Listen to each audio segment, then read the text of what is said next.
about not just protecting the canopy of trees here, but in the city of Key West as a whole. As I call it, it is our natural green resource, and every time we cut one down, we're cutting ourselves down as well. So I'd like to introduce Karen DiMaria. Thank you. Misha, are you going to do the... Yes, I am. I'm going to let you talk, and I'm going to put it All in right. the top. I don't know. I guess I have this kind of podium, I guess, flow. I don't know if that does anything. I mean, I have a pretty loud voice. Does it help? Okay, there we go. Yeah, my name is Karen DiMaria. I am the Urban Forestry Manager for the City of Key West. I've been in this position now for 12 years total. I started as a contract employee and then became a salaried employee and just had my full 10 years, and in 2 weeks I retire. I know, I'm like, woo! So it's kind of a bittersweet thing, but it's time. It's time for me to go back to part-time work, especially with I'm a trained environmental consultant. I am a scientist by profession. I started my career working for the Army Corps of Engineers as a wetlands enforcement biologist, and then moved down here in 1989 and started working as an environmental consultant, where I would document everything from vegetation surveys for residential lots to the whole ecosystem. From, you know, if you want to build a dock, I could go out to the coral reef and document what's in the coral reef, the nearshore waters, and then all the way down to the tallest trees in the hardwood hammock area. So I've done everything in between, sort of thing. It was kind of strange for me going from... We're dancing on the front row. Oh yeah, please silence your cell phones. But anyway, it's sort of, I came from looking at the forests as a whole, and then when I accepted this job, to looking at individual trees. So that's been a unique experience, and I've enjoyed every minute of it. I've worked with a lot of really great people. As the Urban Forestry Manager, I am the staff person for the Tree Commission, and of which I work with Misha, I work with Ed, because they're both on the Tree Commission. You'll see that later. And then Robin is a former Tree Commissioner. So I've got some, very wonderful people that I still am around and see all the time. All right, so today the presentation is about the City of Key West Tree Ordinance, and it's kind of a year up to date type of thing, and then answering some questions. First distinction I like to make is the City of Key West, its ordinances relate to the island of Key West itself and the north side of Stock Island. So US 1 north is the City of Key West. US 1 South Stock Island is Monroe County. Key Haven is Monroe County. Regulations in Monroe County regarding trees is very, very, very different from the City of Key West. Again, the county is more about the environment and the ecosystems, whereas the City of Key West looks at more the individual trees. The county doesn't care that much about trimming trees. They do care about if you're going to remove native trees, that you either, more like if you're going to remove them, you have to pay money into a fund. And then and then they require you to plant 1 or 2 trees if you're doing a new development. But again, the county, the lots are farther apart, there's more space. Here in the city, we care about each individual tree, if it's being removed, because we want to make sure we get replacements. If we want to make sure trees are properly trimmed, because a properly trimmed tree is going to survive a hurricane better. It's going to survive storms better. That causes less damage to property and people. That is very important when you have houses and lots that are really close together. So there's a very big distinction. Monroe County does not regulate coconut palms, royal poincianas, or sapodilla trees at all. Considered weeds, garbage in the county. In the City of Key West, they are protected. In fact, the royal poinciana tree is the official city tree. So go figure, Probably the oldest tree species in Key West are the sapodilla and the Spanish lime trees and the coconut palms. You can go back to photos in the 1800s, and those 3 species of trees will either be in photos or talked about in old diaries and stories. Those are the most significant old species of trees in the City of Key West. Royal poincianas came in the 1940s, and they were planted for tourism. So that's sort of things you learn. All right, next. So the tree ordinance is section 110 of the city ordinances. Basically, it says that the city regulates trees on private and public properties, and the reasons are there. The whole premise of the permitting system with the tree commission for the tree ordinance is to make sure we replenish the canopy. You know, it's not like, no, you can't cut down that tree. If you get permission to cut down that tree, we want you to plant replacements so that we can keep replenishing our canopy, keep it at the percentage so that we have shade for energy, for carbon dioxide, for the birds, because we are a major migratory bird route. You know, and it's so important that certain species of trees are in our canopy for those migratory birds. Next. Okay, purpose and intent, and in this slide here, there's been some questions about the actual duties of the tree commission and what we do and stuff. And it spells out in the code that the tree commission is the permitting authority and has the right under the code of ordinances to do what they do, which is process permits and make decisions regarding permitting and enforcement. Next slide. So the Tree Commission was established by state legislation in 1970. Marilee McCoy and a group of ladies got very upset at the city of Key West because the city was trying to go around and cut down a bunch of the mahogany trees, especially the ones growing on Simonton Street. So they were like, you know, we're not going to deal locally, we're going up to the state. So they went to the state, and it's a state legislation. So in order to disband the Tree Commission, you have to have state legislation to do so. And that's important because some people are griping about, oh, why do we have the Tree Commission? You know, I've had to explain to some new city managers that come to our, that go into the city as to why we have a Tree Commission, because having a Tree Commission is not normal. There's not a lot of states that cities and counties that have an actual tree commission. They have tree ordinances, but usually they have an urban forestry group that regulates and does the permitting aspect of things. Here we have an actual commission.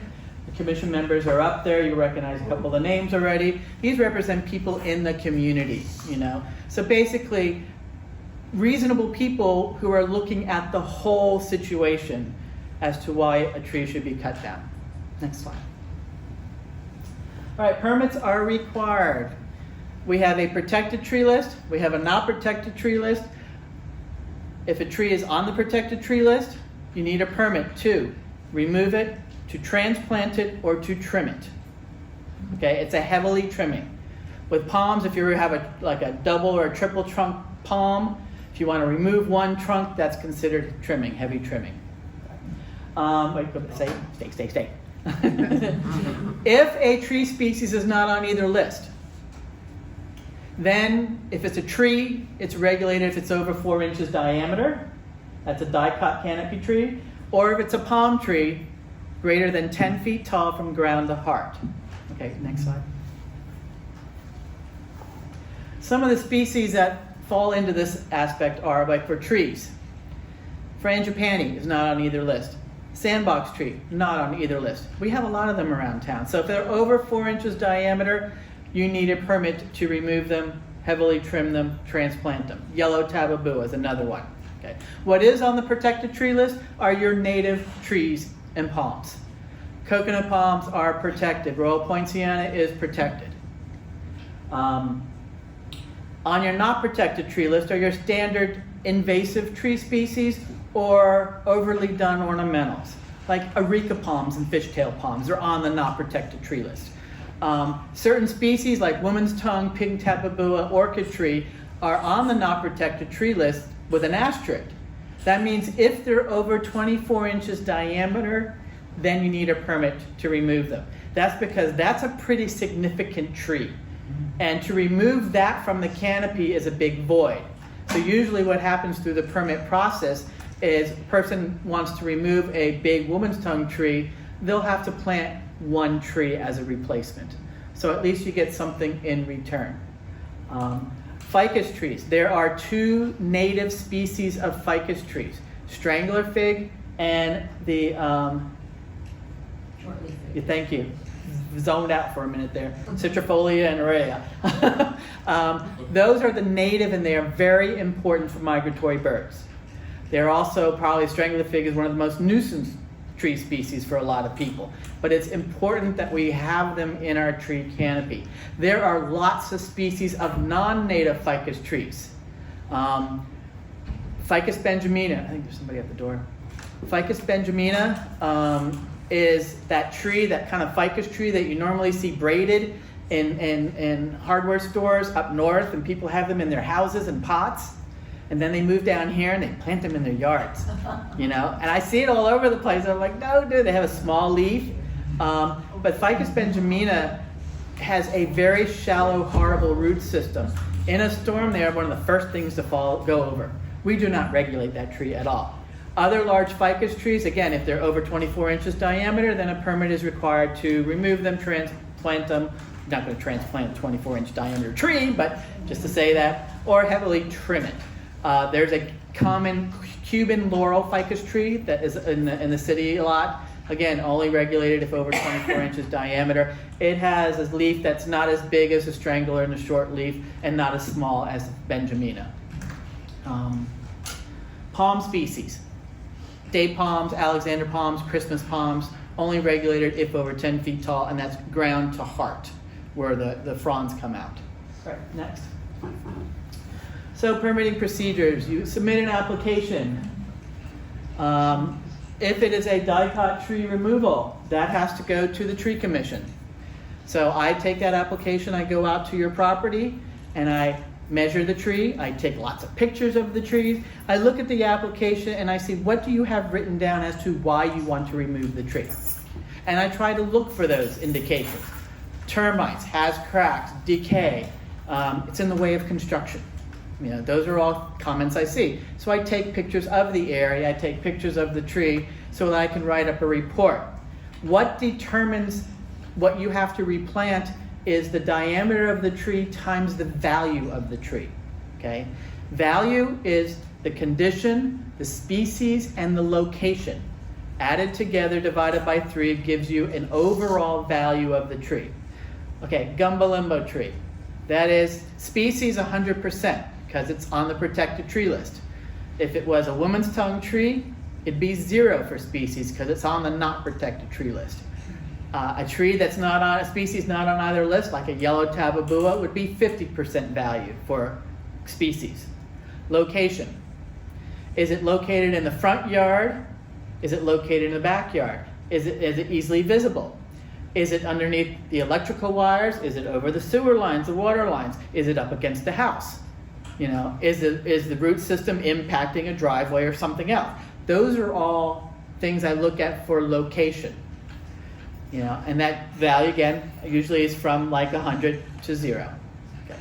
0 would be if that house is basically becoming one. I mean, that tree is becoming one with the house. You know, that's kind of the 0. Usually, the house wins, unless it's a decrepit, falling down house. Then we'll kind of look at it separately. Condition: is it a healthy tree? Does it have a good structure? Is it a tree that's got lopsided structure? Does it have decay? Does it have termites? Does it have a fungus? You know, or some other issue going on? You know, that determines your condition. So you could have a 10-inch diameter tree with a 50% overall value, and you would be required to plant 5 inches of tree on your property as mitigation for the removal of that tree. So that's how we determine the value and what the mitigation is going to be. If you're removing a palm, it's 1 native palm 4 feet tall for every palm root ball removed. So you could have a coconut palm that's singular by itself. Your required replacement is going to be 1 native palm 4 feet tall to be planted anywhere on your property. You might have a Christmas palm that's got 3 trunks coming out of it. That's 1 palm, because we look at the root ball as a whole. Okay. To close out your permits, so once a permit is issued, to close out your permits, you have to submit a form, a job completion form, and a $10 fee so that we can do the inspection. If you don't want to replant on your property, or if you can't for some reasons, the code allows you 2 other options.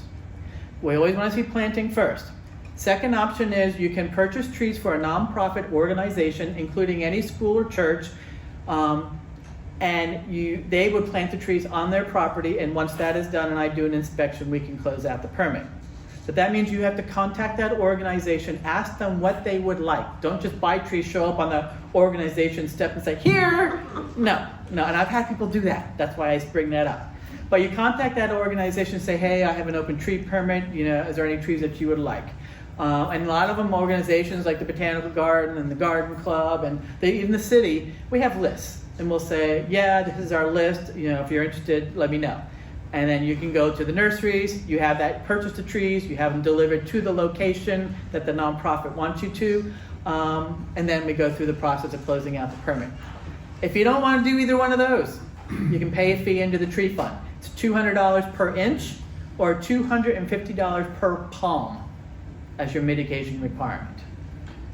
So, 3 options. You can do a combination of all 3 too if you want to. I've had people do that. They plant some in their yard, they'll donate a tree to the city, and then pay the rest because they're like, I'm done, and that's fine. But that's what the code allows you, those options. Okay, next slide.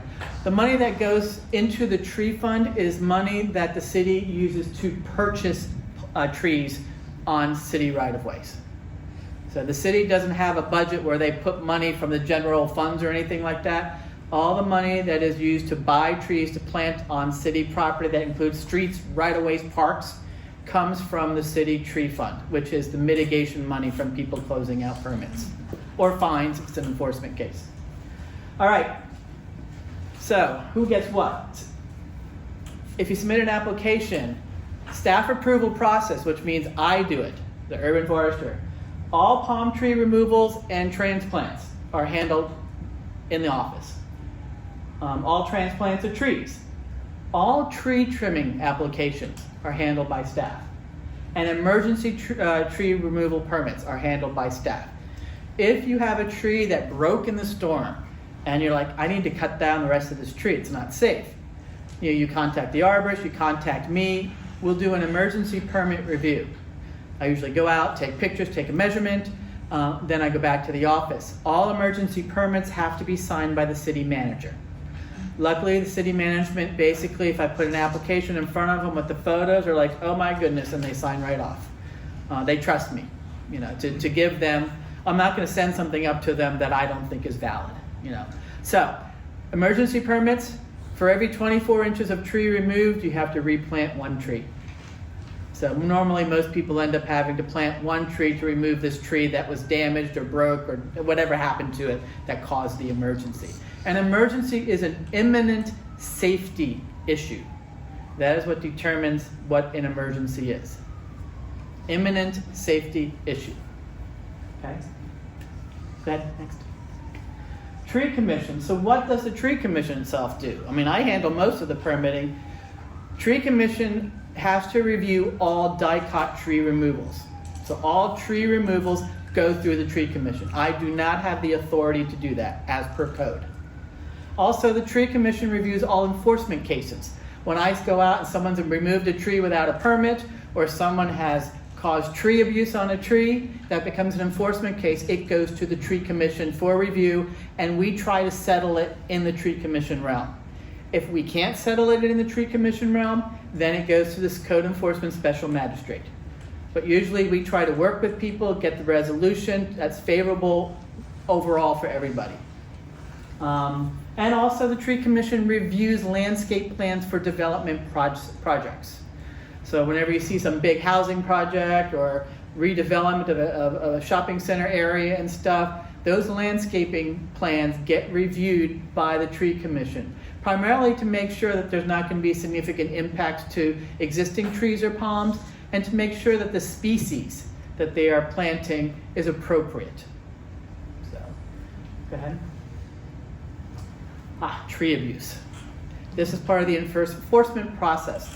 This is usually, most tree abuse issues are either contractors who are not careful when they're demoing a building, where they're doing construction for a pool, or propane tanks in the ground. Those all end up as a tree abuse issue. A lot of times it's cutting roots of a tree within the primary root zone, which is 10 feet out from the base of the tree without a permit. Because a lot of times contractors use a backhoe when they're digging a trench and just tear up the roots like crazy, which is bad for the tree. Tree trimming, people who are not licensed or homeowners that don't know any better, trimming trees, and they'll hat rack them or leave stub cuts or imbalance the tree so that, you know, a tree that used to be a nice full tree now looks like this. I see it all the time. Those are all tree abuse issues. So you can see here, this is some of the exact code wording from the city code. Next. There you go. Hat racking is the one to that side. That is where you basically removed all of the smaller branches of the canopy of a tree and left only the main trunks, or the main branches. This is something you would commonly see up north a lot, and it's just horrible for all species of trees. You should never do this kind of cutting, because what happens is everywhere you've made those cuts, you've now going to have, and it's like 10 to 15 new branches coming out from those cuts. You create a very dense canopy that is structurally not sound. You know, it's almost like having you cutting here and then gluing sticks. In a storm, all those sticks are going to break because they don't have a good connection anymore. Most of the times, trees that are cut like that end up dying eventually. That gumbo limbo did die after 2 years after that cutting. On the other side here, Home Depot. We don't lollipop trees. That is tree abuse. And you see that it's happening so much now. It's like we could have a full-time person just running after these landscapers now, because it's so much easier to take that little saw thing, go instead of properly trimming these young trees. Get the clippers out. You clip the branches that are growing too far out. Why is that bad? Sorry. It's bad because when you get a storm, you've created a dense pocket of leaves. Those trees can't breathe. They are a solid mass. So that wind comes, hits that, they're going over. When you properly trim a tree, the tree needs to breathe. The canopy needs to breathe. You should be able to look at the canopy of a tree and sporadically see the sky, see through it. That means the tree can breathe. Think of your lungs. Your lungs need a clean, healthy lungs. You're breathing fine. If it's full of smoke or congestion or something, it's clogged up, it can't breathe. That's what these trees do when they're in this kind of a shape. So if it's supposed to be a tree, which is a single trunk, that's that giveaway, that's a tree. It's not supposed to be a hedge or not supposed to be a shrub.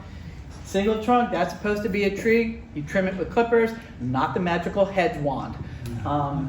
But that is, and Home Depot was cited for that, and they haven't done it since. I haven't seen it.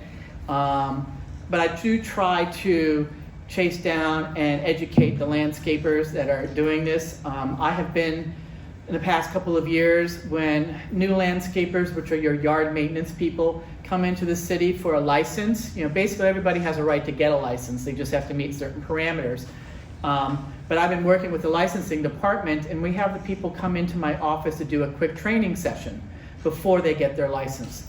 And it's been very helpful because I do 45 minutes, and I sit down and I go through the code of ordinance with them. And I specifically point out to them that, don't do this. And I also give them ideas like, how they can help me. A lot of these landscaper companies, one of the biggest issues I find with homeowners who have open tree permits is they need help with selecting the plants, and they need help planting them. They're like, I don't have time for this. I need someone. So I always tell these landscapers, I said, one of the best things you can do to help, which will help your business, is learn this. How to close out a tree permit. Here's the approved tree and palm list. And I give them advice on that. And so it's a win-win. It helps out. I'm educating them so they don't get into trouble with me, but at the same time, they can help the property owner and our program to make sure we get the right trees planted and we get permit closeouts. It's better for us as a city to have property owners plant on their property. We don't have a lot of space to go planting in the parks and on city right-of-ways. So it's important that we encourage people to plant on their properties, and that's how they can help. Okay, next. All right, so the year in review, 2023.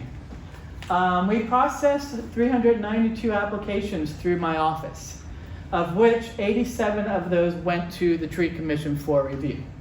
So that's over 300 that I processed myself. 6 landscape plans were reviewed. We had 3 enforcement cases, and then we had 1 permit that we denied. That denial was overturned by the City Commission Board of Adjustments. But Tree Commission did their part.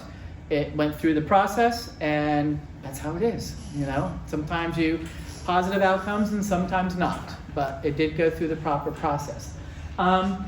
We've had some issues with enforcement and denials, and I'll explain that in a little bit more.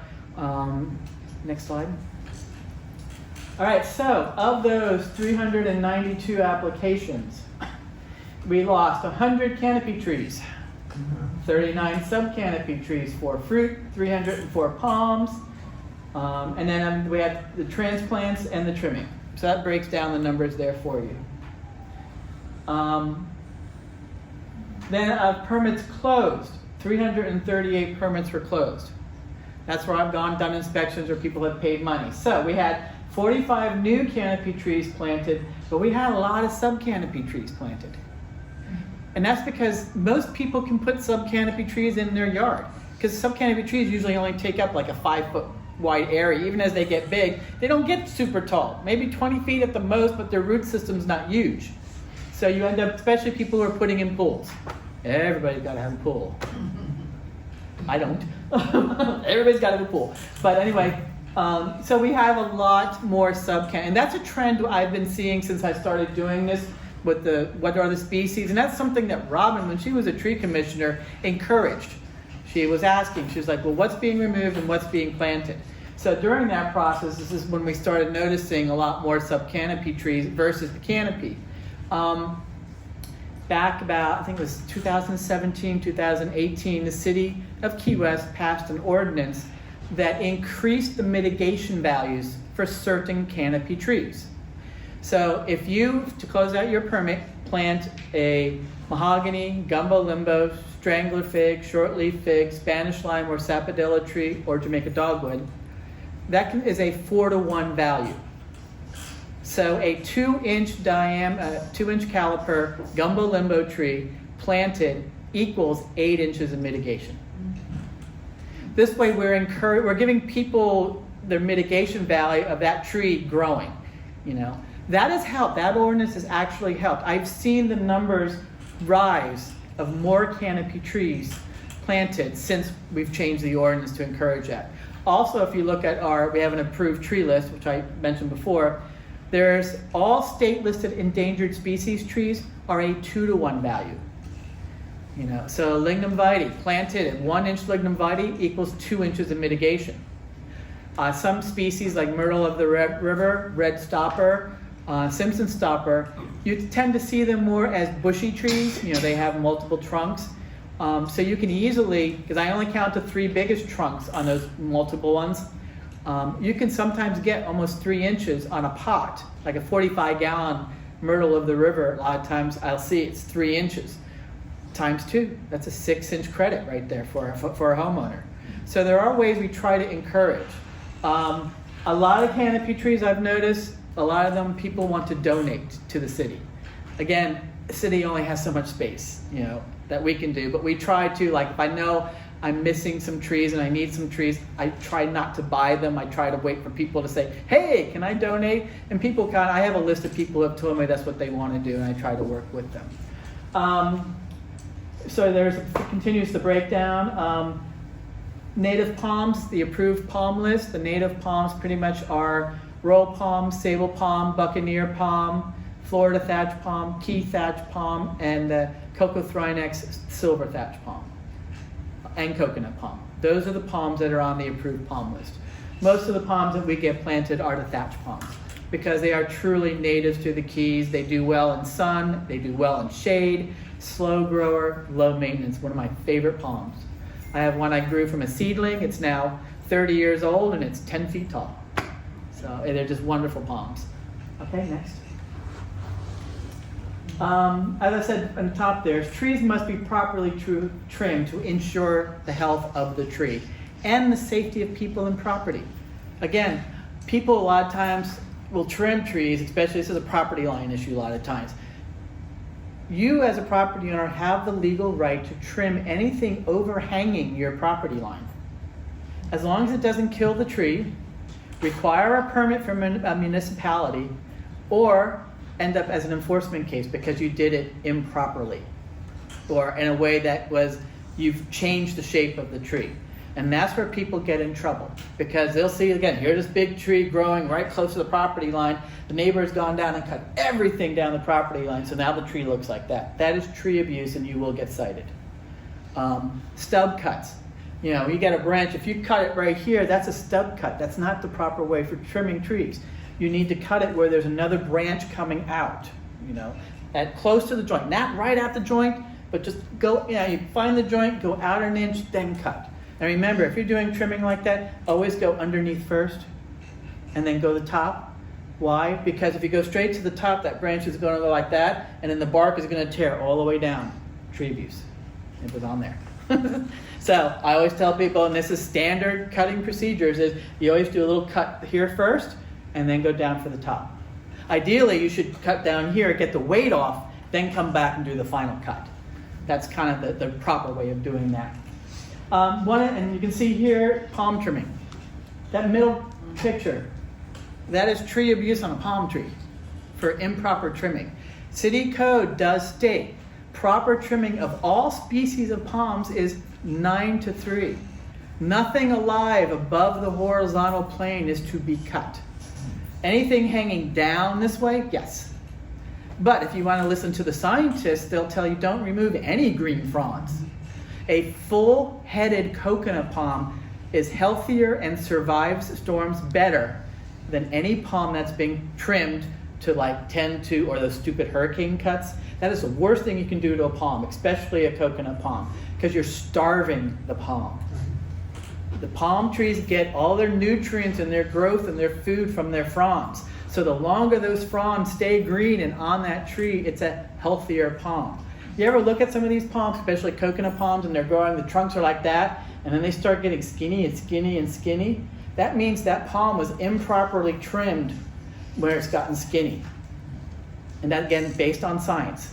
Because, again, those people have probably cut it like that once a year or twice a year, or the 10-2, which was always the standard for years, but science showed that that's not the right way. So in the city, we've said 9-3, but it's always best to just keep it full. Sable palms should always be full. The only thing you should ever remove is the brown.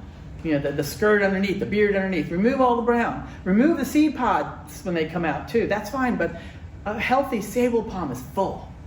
The only time that it should ever look like that is if it's a new transplant. Because when you get the sable palms from the woods, because they get them in Central Florida, when they get them from the woods, they trim them like that. That puts the palm in dormancy.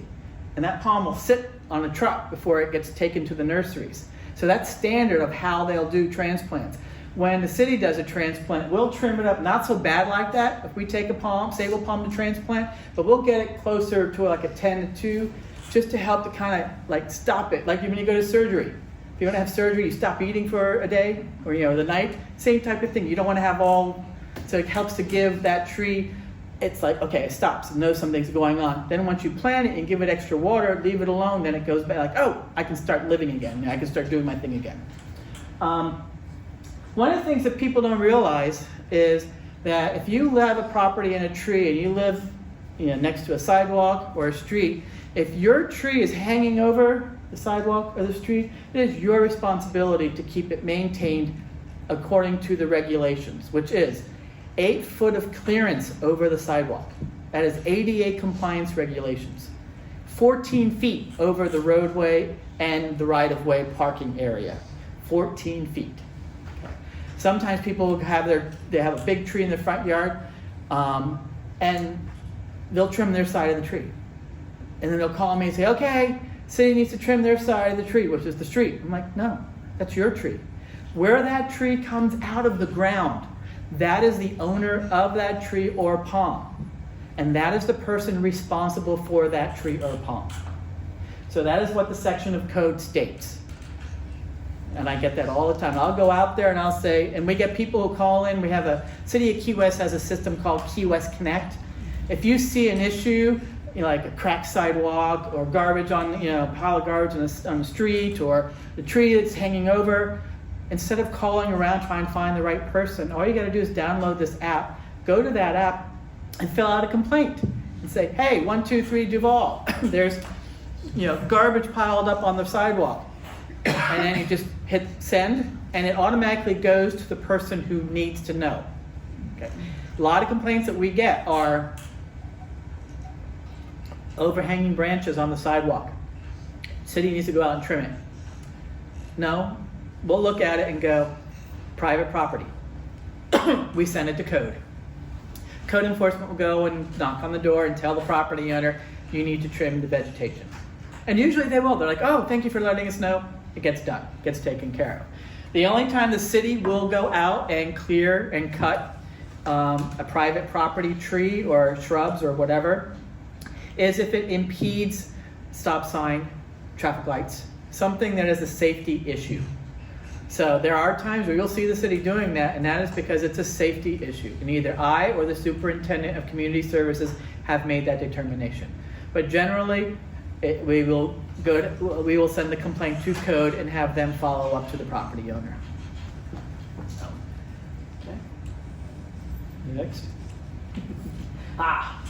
The bane of my existence. The state tree law. The fine print, you know how serious it is. Yeah. Little.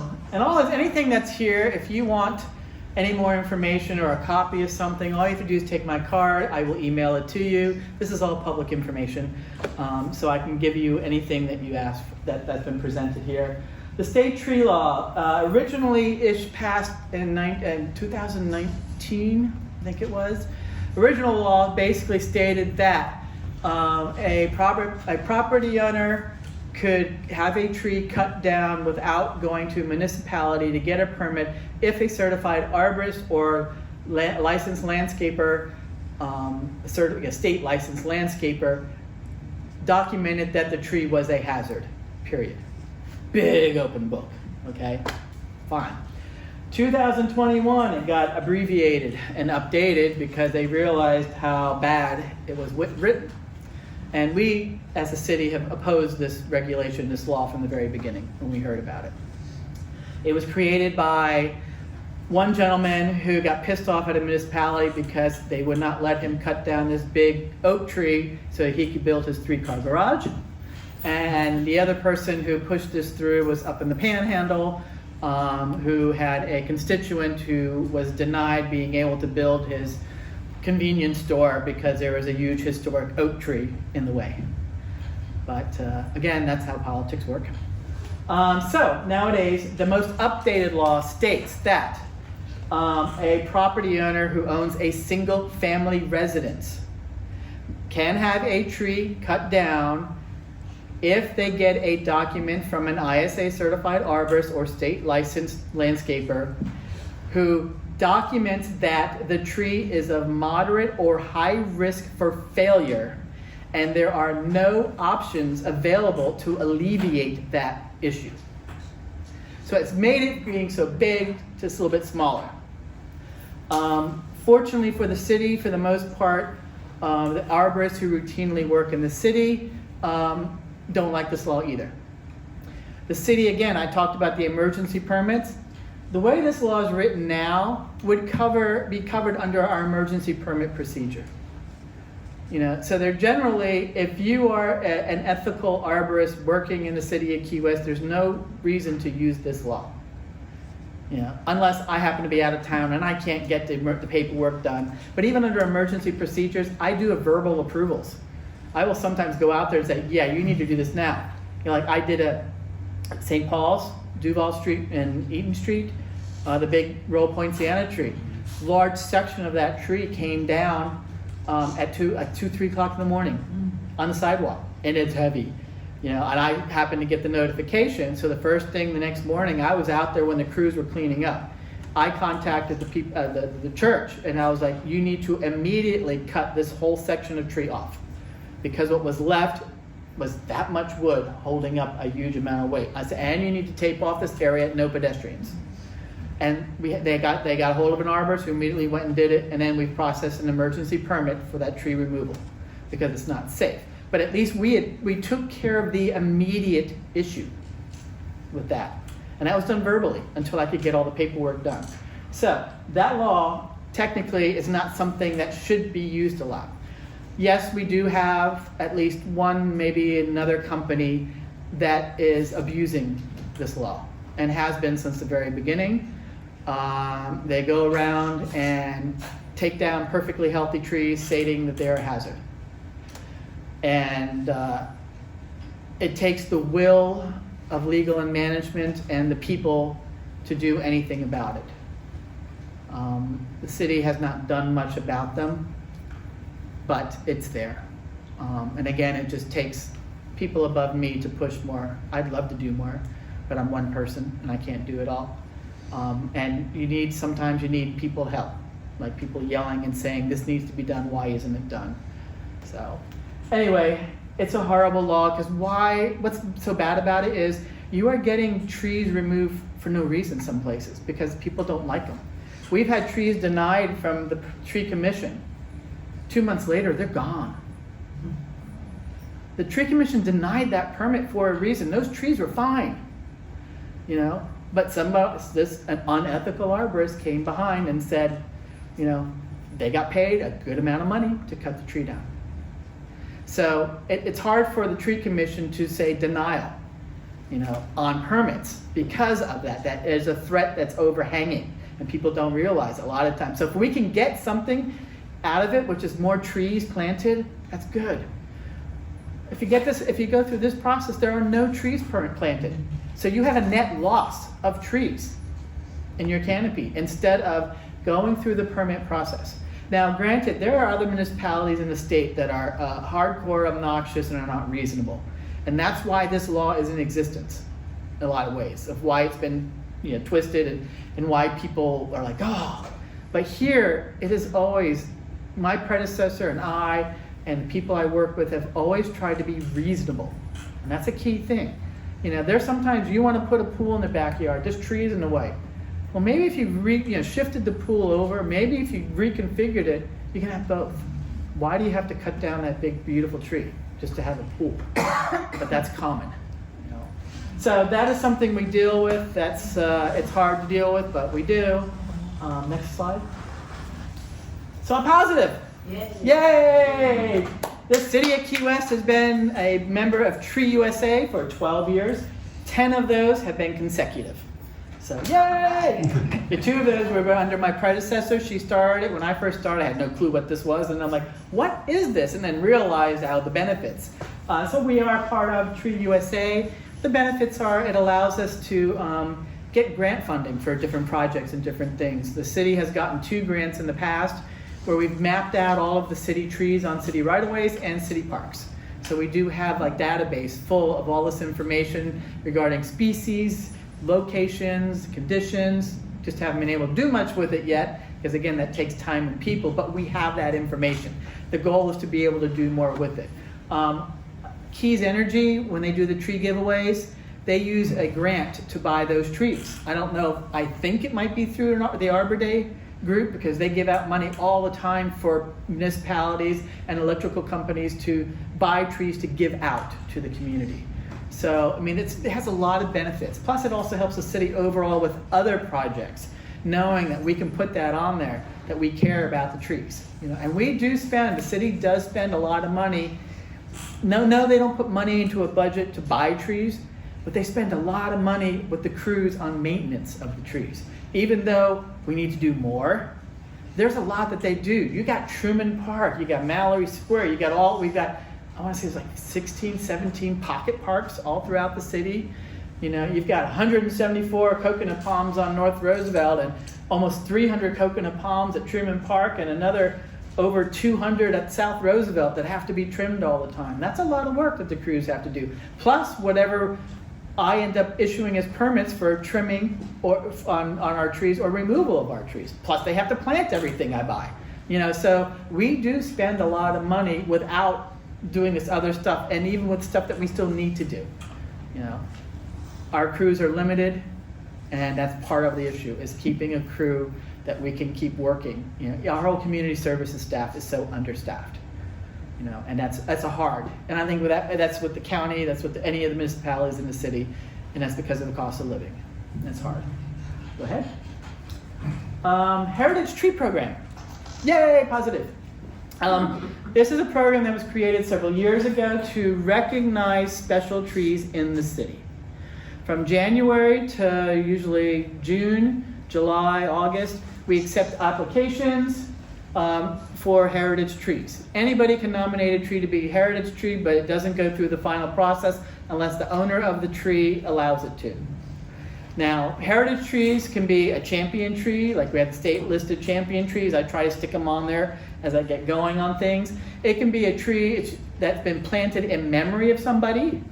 It could be a tree that's just neat looking or cool or a unique species.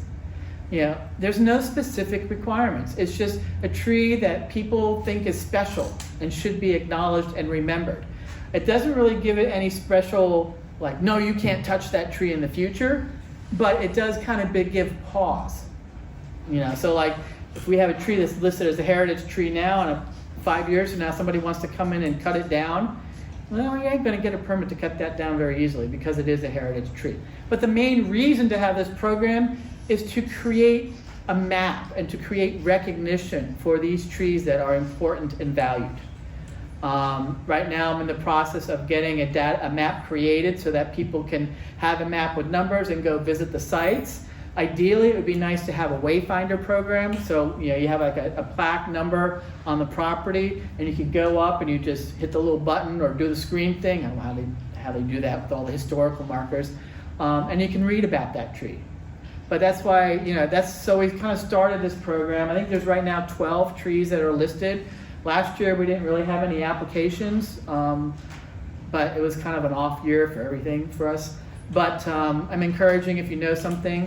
One of the trees that's been nominated that is not on the final list because the property owner did not want it to be on the list is the banyan tree at the lighthouse on Whitehead Street. So it went through the process, but the county did not want to sign the paperwork because they were concerned about having a special designation on that tree, and if in the future they needed to do something with the property or with that tree because of the lighthouse.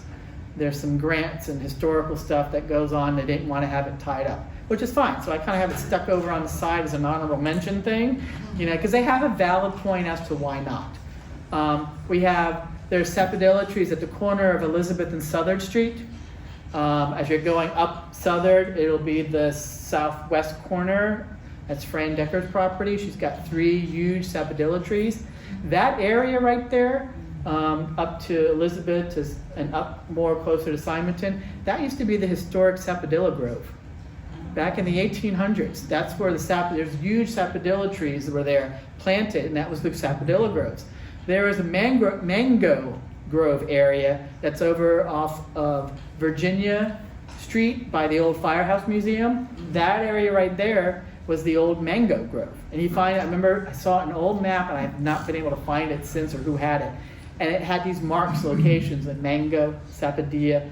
There was a key lime area too, where there's spots where there's area people planted those trees because that was for sustenance. That's what they lived off of. Spanish lime trees are all Bahama Village. That is like the biggest Spanish lime trees are out in Bahama Village. So those are historical important trees. The mahogany tree that's over there at St. Mary's, right next to the church, the big mahogany tree, that is a state champion mahogany tree. It is also on the heritage tree list. That's what the Heritage Trees Programs is all about. If you want more information, feel free to email me, and I'll email you the forms. And you can go wandering around and finding special trees. We have a couple of trees that were planted in honor of other people. Like there is a lignum tree planted in front of the firehouse on North Roosevelt Boulevard. That was for Frankie, firefighter that died of cancer. There were 2 trees planted next to the benches on Bayview Park which are one's in bad condition, the other one died. I have to replace those 2 trees. But those were planted for Sergeant Biscup, who died of cancer several years ago. So we have memorial trees around too that are on that list. Next. And here are some photos of some of these trees. You've got up there, top far that side, that's the mamey tree. I think she's now, 110 years old, 111? That is the mama mamey tree for everybody in South Florida. That's the old Firehouse Museum. There down below that is the lignum vitae that was planted for Frankie. Top there, it's a mango tree that's located across the street from the old Firehouse Museum. That tree is extremely prolific. Everybody knows that tree, but that represents the area where the mango trees are. On the bottom there, that is the champion green buttonwood tree that's located on Leon Street in South Washington, whatever, on Leon. Very cool tree. And then top there is Fran Decker Sapodilla. And then on the bottom here is the St. Mary's mahogany. Go ahead, next. And then one of the things is I could not do a lot of my work without partnerships. You know, the city has a partnership here with the Botanical Garden. I do partnerships with the Extension Service. So if you try calling me up and asking about, I have this weird stuff growing on my plants, you know, what do I do? How do I treat termites? What do I do about this? I'm going to say call the Extension Service. Some of it is because I don't know. You know, my head gets bogged down in so much other stuff. I recognize basics. But the Monroe County Extension Service has an entire University of Florida behind it. So all the most recent, you know, what's the best way to treat whitefly? What's the best way to do for termites? They have the most up-to-date scientific research, and they can tell you what's going to be the best way or the best thing to do. Or if you don't know what something is, and they don't know it either, they can send a sample up to the university and get it identified. They have master gardeners that help for the immediate quick identifications. They can look at, you bring them a bag, you know, you clip off the sample what you have, you bring it in, and they try to see what they can help you with. You know, so it's a wonderful program, wonderful wealth of information. They have great blogs. You can go onto their website, you know, and look up things. A lot of times when I'm trying to find information about certain tree species, I'll Google a tree species and then I'll put IFAS. Because anything with IFAS on it is going to be Florida. And it's going to be the best information there is. So I highly recommend any information. I think right now they also are accepting applications for the Master Gardener program. So if you're interested in possibly being a part of the Master Gardener program, it's a wonderful program. They teach you all about proper gardening here in the Keys. I highly recommend it. Next. And here's my conclusion. Basically, is one generation plants the trees and another lives in its shade. That's an aerial photo of the city of Key West. Lots of green areas, you know. And with our canopy, I will say that we did our canopy study, which is part of the grant program that we did, and we showed that the city consistently is over 25% canopy coverage. People are like, well, that's not that big. Well, yeah, it is. Most cities, your goal is 30.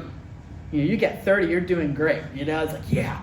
You know, do we want to be higher? Of course. But hurricanes knock you down. We were at 29% before Irma hit. Okay, so we haven't done a study. We did a quick study right after Irma, and I think we dropped to 27. Then we had Ian. You know, so we are getting ready to probably in the next year or so have somebody come in and help us do another study so we can figure out where our numbers are now. But that's pretty good for the most part. You know, was it 2004, 2005? I think is where we kind of kicked off, where it was down here, like this. It goes like this, goes like that, like that, like that. So it's continually because we have this program where we're always getting trees planted. That's why the tree ordinance of the city of Key West and the tree commission is so important. Thank you. Any questions?